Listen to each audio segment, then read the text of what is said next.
undermine our democracy. We fully realize that we are just one click of the keyboard away from a similar situation repeating itself. Well, that was National Intelligence Director Dan Coats speaking at the Hudson Institute, warning that our internal systems are under attack. The top three threats to our national security, or cybersecurity rather, according to Coats: Russia, China, and North Korea. I bet you couldn't have guessed them.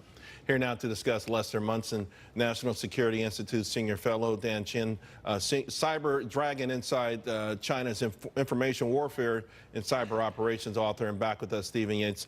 Let me start with you, Lester, on this notion. I guess, you know, we've always kind of said, hey, our electric grid is vulnerable, everything is vulnerable, but now it feels like perhaps there's a greater sense of urgency to do something about it. That's right. And, you know, we've got Mueller indicting Russians for their bad acts. The last time this happened, the administration followed up and imposed sanctions on those individuals and entities. It'd be nice to see the administration step up and do that again, kind of despite the soft rhetoric we heard from the president earlier today.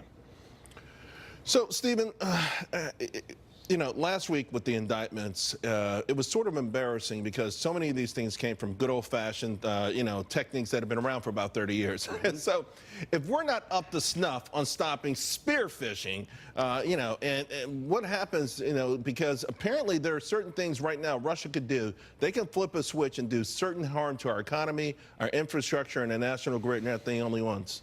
Right, and the big problem is they aren't the only ones. Certainly, we have become much more aware of the risk of cybersecurity, but we're much, much better at diagnosing than in prescribing what to do about this. I think that we've had a risk of some of these kinds of things, at least at the scale of 9/11, for all of the years since 9/11. And so I think we've got a greater awareness because of the election controversy this time and the Russians, but it's far from just limited to them in terms of this vulnerability. And some of it, our freedoms and our own human failings are what give them an opportunity. Dean, how does this play a role in policymaking, and how does it play a role in our negotiations, particularly when it comes to China and it comes to Russia and even North Korea?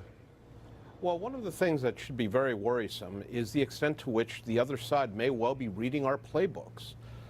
When you consider how poorly we think about cybersecurity, where, for example, part of what comes through in the indictment is the fact that you had passwords that were listed as password, where you had default security settings. When you have that sort of thing, you shouldn't be surprised that the other side is going to go straight through the unlocked front door. So play out a worst case scenario, Lester, if you can for us.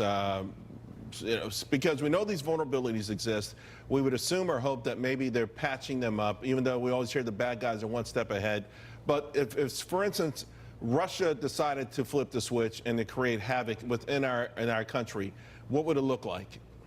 Well, I'd be worried about the November election, frankly. We've got an important referendum on the president and the two parties coming up in November.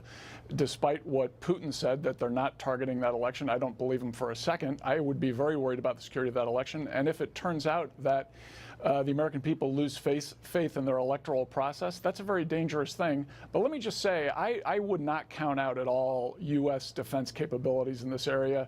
We invented the internet, Al Gore or not, and we're very good at understanding what's going on. As you saw in the Mueller indictments that came out a few days ago, we have very granular knowledge of what the bad guys are doing.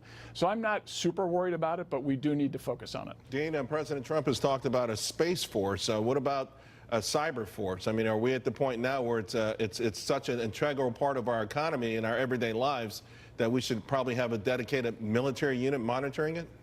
Well, we already have Cyber Command. We have a lot of forces that are thinking about cybersecurity. The problem here is the issue of legal authorities. For example, if somebody attacks a company, say Google, what is the role of the U.S. government? And we've already said Google can't hack back, but can the U.S. government do it? Should it? Real quick, last word to you. Are you concerned about the midterm elections and what may happen via cyber meddling? Well, I think we have to be ever vigilant. It's much, much easier to attack than to defend. And so that's our challenge. We have a lot of people. Would we ever attack? Well, I think we should. I think that's the best defense would be a good offense on this. Great. Thank you all very, very much. Appreciate it. We'll be right back.